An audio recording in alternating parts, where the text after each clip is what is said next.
This is VOA Africa.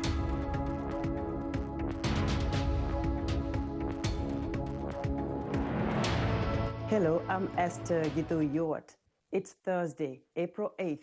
Welcome to Africa 54. We continue to work remotely because of the COVID-19 pandemic, but what hasn't changed is our commitment to bringing you the latest and most important news from the African continent and around the world. This is today's Africa 54. There is simmering tension along the Nile River's basin after negotiations over the Grand Ethiopian Renaissance Dam failed to make any progress. Egypt's President Abdel Fattah el-Sisi on Wednesday warned Ethiopia that all our options are open. David Diallo reports. Egypt's president has warned Ethiopia of the risk of conflict over its giant dam on the Blue Nile. Abdel Fattah el-Sisi was speaking after talks between the two countries and Sudan over the Grand Ethiopian Renaissance Dam failed to make any progress. Egypt is concerned about the impact of the dam on its supply of Nile waters, and Sudan is worried about its own water flows. At the opening of a new government complex, Sisi said, "I am telling our brothers in Ethiopia, let's not reach a point where you touch a drop of water from Egypt, because all options are open." Referencing past regional conflicts, Sisi added that the costs of such confrontations were known. Egypt and Sudan were coordinating, he said, adding that cooperation and agreement were better than anything else. Sudan's irrigation minister Yasser Abbas also warned on Wednesday that all options are open. He said it was no exaggeration that the dam affects Sudanese national security. Sudan is already locked in a border dispute with Ethiopia. On Tuesday, Egypt accused Ethiopia of a lack of political will after the talks in Democratic Republic of Congo and ahead of a second filling of the dam this summer. Ethiopia is pinning its hopes of economic development and power generation on the Grand Ethiopian Renaissance Dam, and it said it could not enter into an agreement that infringed on its rights to use the Nile. Ethiopia's water minister, Selesi Bekele, had no comment on Sisi's statement, but said they were utilising water from Ethiopia for our dire need, without causing significant harm to their neighbours. That was David Diallo of Reuters reporting. Nigeria's states have been directed to limit the number of first vaccine shots they administer after India put a temporary hold on major exports of AstraZeneca COVID-19 shots. Angela Ukomadu reports. Nigeria is to limit administering first doses of AstraZeneca COVID-19 vaccines over supply concerns. That's after India put a temporary hold on all major exports of the shots made by the Serum Institute of India. The world's second most populous country has done that to preserve its own supply and meet domestic demand. But Nigeria's health minister, Osage Ehanire, said it's left Africa's most populous country concerned over when the next shipment of vaccines will arrive. He said the country's 36 states and federal capital territory had been directed to stop giving out first AstraZeneca doses once half their current stock had been used. That's so the supply of second doses can be safeguarded. Nigeria has used roughly a quarter of the 3.92 million doses of AstraZeneca vaccines produced by the Serum Institute that it received at the start of March. Last week, Dr. John Nkengasong, head of the Africa Centers for Disease Control, warned that delayed vaccines would hamper a target of immunizing 30 to 35% of the continent's population by the end of the year. The backbone of our vaccination program is really, as you have heard from the COVAX mechanism, is the AstraZeneca doses. And if those are delayed, then we are unlikely to meet our targets. He added that if India's hold on vaccine exports was extended, then the consequences could be catastrophic. That report by Angela Ukomadu of Reuters. New York social worker and psychotherapist says more is needed to address the pandemic's impact on mental health, particularly among healthcare workers. VOA's Mariama Diallo reports. Amina Woods is a New York social worker and psychotherapist who spent the last year helping clients manage the mental health impact of the coronavirus. People are not well during this time. People are exhausted. People are feeling overworked. People are overworked. That includes clients in the medical field who care for COVID patients. There was a lot of appreciation for the healthcare workers and the work that they do, but I don't think that there's been enough concern about how the work that they've been doing has been impacting their physical health, their mental health. Officials say it's a global problem.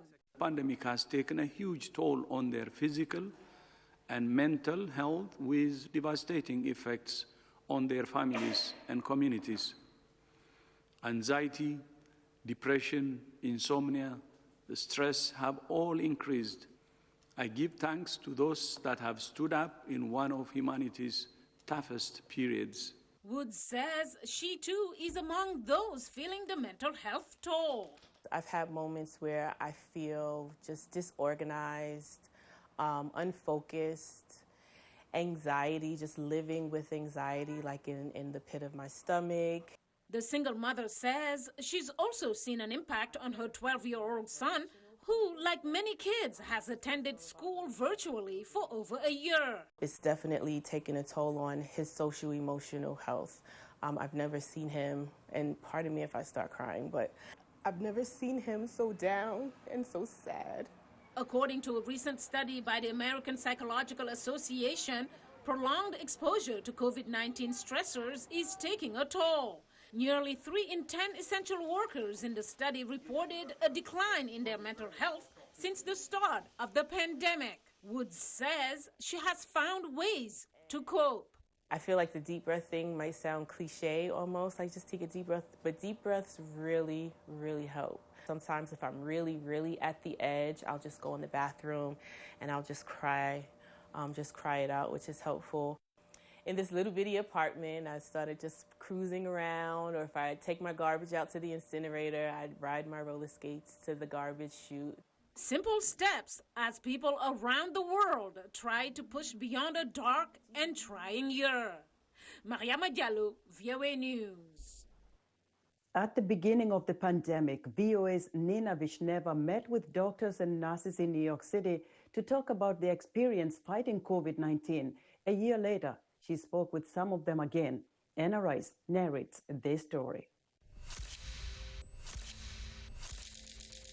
My name is Dr. Plasencia, Amy Plasencia. I'm a PGY3 internal medicine resident. We first met Amy Plasencia in the spring of 2020. Then she worked as a resident physician at one of the New York hospitals that were converted into a COVID hospital. How many patients exactly, if you know? I don't know the exact number, but I can say that there have been hundreds upon hundreds. It was a March evening around 7 p.m. Dr. Plasencia was working on a patient in the intensive care unit, and that's when she heard the applause for the medical workers for the first time.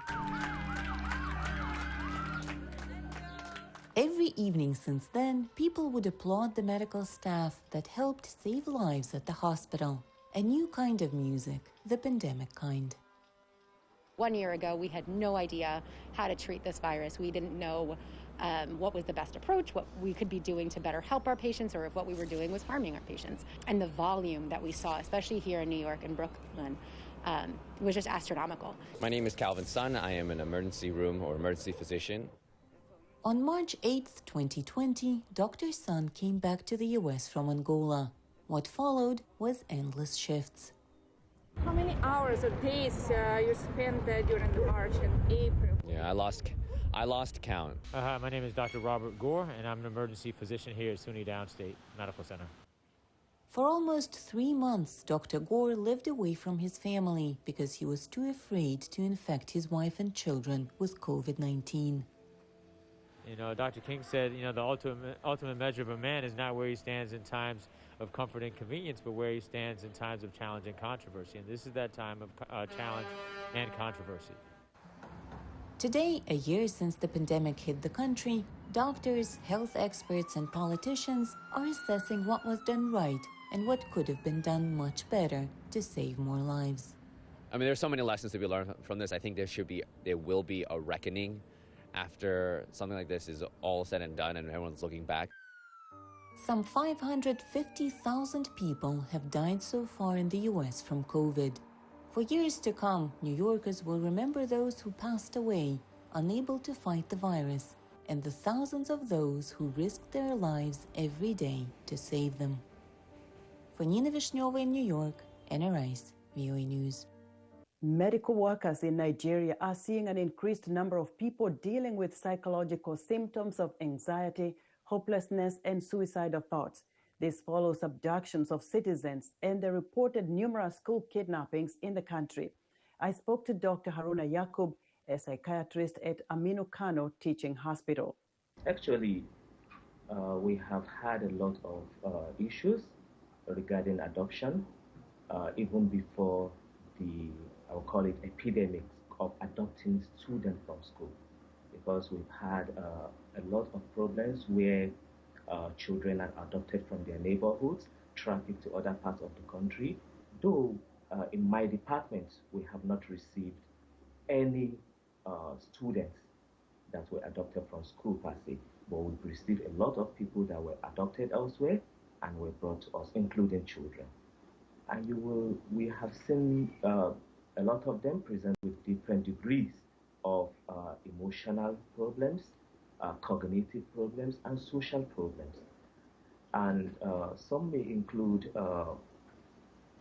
denial of the events, emotional numbness. Some will be mute, they won't even talk at all. The varying degree of depressive symptoms, which include feeling of hopelessness, feeling of helplessness, even when they are rescued. Varying psychological symptoms of anxiety, which will include fearfulness, worrying, thoughts and anticipation. They are agitated, restless, they have heightened sensitivity to noise, and a lot of other issues. They have all these problems and having trust and trusting other people. And some of them will even go extra length to be even wishing that they are dead, and they even blame themselves, even children. When they come to you, what kind of help are you offering? We try to control the immediate emotional problems.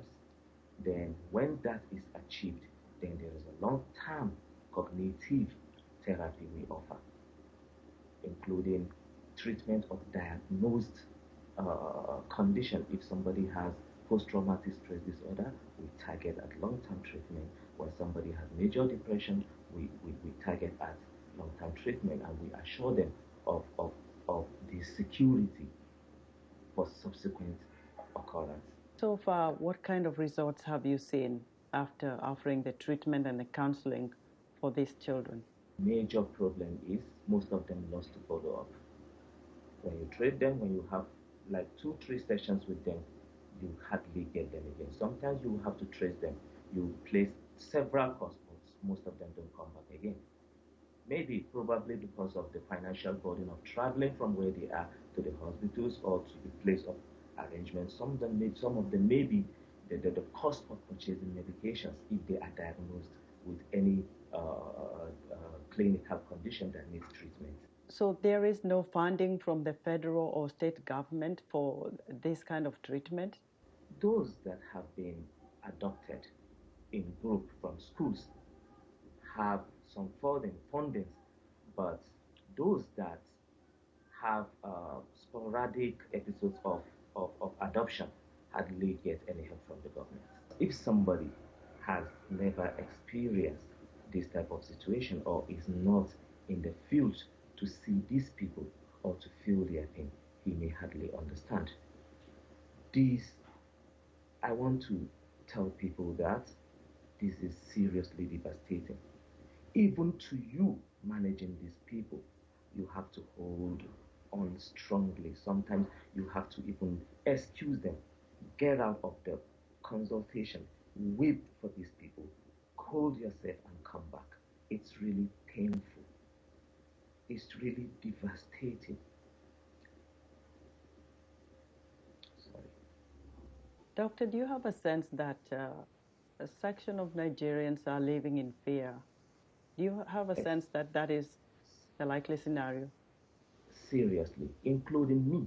I live in the part of the country where this adoption is frequent, even though the state I live with is relatively secured, but to sleep every day with one eye open. And apart from that, when you are in a work environment or you are a working class, you have this serious fear that somebody is watching you and will likely adopt you someday. We are in constant fear. And we are not sure that the security is enough. So a lot of Nigerians are in this dilemma and frustration. Join us tomorrow for part 2 of my interview with Dr. Haruna Yakub, where he talks about how lack of security in the country has impacted the health sector and taken a toll on Nigerians. We would like to hear what you think about Africa 54. Join the discussion on Facebook. The address is Africa 54. We're also streaming our broadcast live on Facebook. Please watch and share our show with your friends.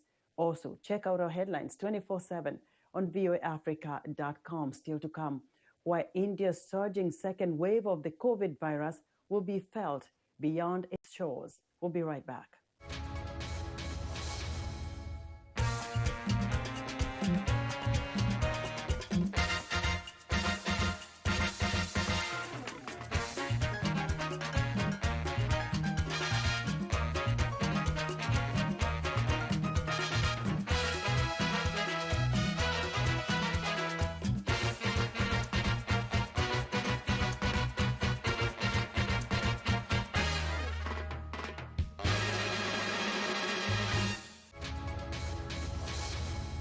Welcome back to Africa 54. India has been recording the highest numbers of COVID-19 cases in the world as it grapples with a second wave of the pandemic. The impact of the massive surge of the virus in the world's biggest vaccine maker will be felt far beyond its shores as India slows vaccine shipments to other countries. Anjana Pasricha reports from New Delhi. A packed marketplace in Mumbai just days before India's financial capital hit record high infections. A month-long religious festival that sees hundreds take a dip in the river Ganges daily. People without masks at huge political rallies being held in 5 states holding local elections. Many in India stopped following COVID protocols as cases dropped earlier this year. The price? A second wave that has climbed more swiftly than the first, making India the world's COVID-19 hotspot. There was a general feeling of comfort across all sections, including the policymakers and particularly the public, that we had seen the end of the epidemic. And there was a feeling that herd immunity had somehow been acquired, and that was going to protect India from any further inroads of the virus. This was absolutely a misconception. As the country's daily tally crossed 100,000 cases this week, worst affected regions such as Maharashtra state reimposed restrictions. Its capital, Mumbai, shut down shops, restaurants and beaches and imposed a weekend curfew. Delhi has imposed a night curfew. That is worrying the millions who had returned to casual jobs in cities that had resumed normal life after a stringent lockdown. Last year, we had no work for 6 to 7 months. We were all sitting at home. Only we know how we coped. To stem the rapid rise of infections, India has boosted its inoculation drive. Health officials this month have begun targeting the younger age group, believed to be driving the rising numbers. There is still a long way to go. Although the more than 87 million jabs administered so far are among the largest in the world, They account for less than 7% of the population. To meet its massive need, India has slowed down vaccine deliveries to countries from Indonesia to Africa that are critically dependent on the world's largest vaccine producer. Amid concern that the temporary hold will impact rollouts in many developing countries, India has defended its decision. We have supplied vaccines to more than 80 countries across the world. We have already stated that our external supplies would be done keeping in mind our domestic requirements. At this time, I'm sure our partners understand that vaccines are primarily purposed for domestic consumption. India's second wave could determine the course of the pandemic, not just in the vast South Asian nation, but other countries too. Anjana Pasricha for VOA News, New Delhi. Security at the U.S. Capitol is once again under consideration after the second deadly attack on U.S. Capitol Police in less than 3 months. U.S. officials are facing tough decisions as they try to keep the seat of U.S. democracy open to the public. VOA's congressional correspondent Catherine Gibson has our report. One of the nation's most recognized buildings. No entry or exit is permitted at this time in any building of the Capitol complex. Attacked for the second time this year. U.S. Capitol Police Officer William Evans died last week when an attacker slammed his car into a concrete barrier constructed to protect the U.S. Capitol after the September 11th terrorist attacks. So what worked was the fact that the vehicle was stopped, the intruder's access was limited, and the police force did respond in a way that neutralized the threat to those on the Capitol Hill. But that attack comes less than 3 months after another U.S. Capitol Police officer lost his life during the January 6 riot by pro-Trump supporters attempting to prevent Congress's certification of Joe Biden's presidential election victory, raising new questions about protecting the nation's lawmakers. The levels, for what the mission is of the Capitol Police Force are quite low. It's, about 2,300 people, 2,000 officers, about 300 civilians for a mission that is extraordinarily wide and large. After the riot, thousands of U.S. National Guard troops and 2 rings of heavy-duty fencing boosted security around the Capitol, changing what had once been the most accessible of all U.S. government buildings. Democracies are supposed to be about open government. And if you have all of this fencing and all of these barricades around the Capitol, then it suggests that the government isn't open. A security review released last month by retired Lieutenant General Russell Honore recommended permanent mobile fencing and a mounted guard around the Capitol. Congressman Tim Ryan heads the panel that oversees the U.S. Capitol Police. We can't get too far ahead of ourselves without knowing that we have the ability to protect the Capitol, to harden the Capitol, to do all the things that are in General Honore's report. And so we'll be looking at this and we have to see exactly how this went down. Fencing around the U.S. Capitol has sparked a fierce debate over accessibility to the people's House of Government. Democratic lawmakers favor enhanced security procedures, while Republicans argue the fencing should come down entirely. Analysts say that debate speaks to continuing partisan divisions over the results of the 2020 election and the upheaval that followed. The visuals of that really indicate that something different's going on in the United States now. The January 6 riot was the worst attack on the U.S. Capitol in 2 centuries and is expected to receive a full congressional overview this year. Catherine Gibson, VOA News, Washington. NATO is marking the 72nd anniversary of its founding this week. The military alliance faces new challenges and enduring threats. Henry Ridgwell reports. A familiar challenge for NATO. Russian troops conducting exercises earlier this month in Crimea, part of Ukraine forcefully annexed by Russia in 2014. Ukraine's president says there's only one solution to stop Russian aggression: for his country to join NATO. It's 72 years since Western allies signed the Washington Treaty in 1949 to create NATO, based on the principle of collective self-defense. Russia remains its biggest challenge, says analyst Jonathan Isle. We have a Russia which is not only willing to use force in order to threaten other European countries, but has actually used force and has forcefully annexed a bit of a territory of another country into itself as little as less than 10 years ago. So it does underline the centrality of NATO as a security structure in Europe. NATO continues to grow. North Macedonia joined in March 2020. Bosnia and Herzegovina is an official candidate, with Ukraine and Georgia aspiring members.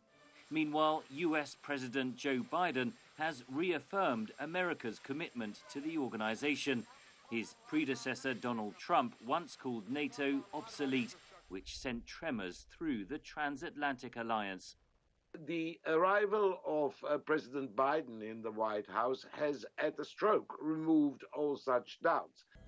Biden is also pushing for NATO to tackle other strategic threats, notes analyst Simona Saw. Climate change cooperation as it pertains to security and defense, but even more broadly than this, technology, a new approach to Russia and China, a new approach to how democracy is promoted and protected against disinformation and against subversion campaigns. NATO faces numerous challenges, including ongoing violence in Afghanistan.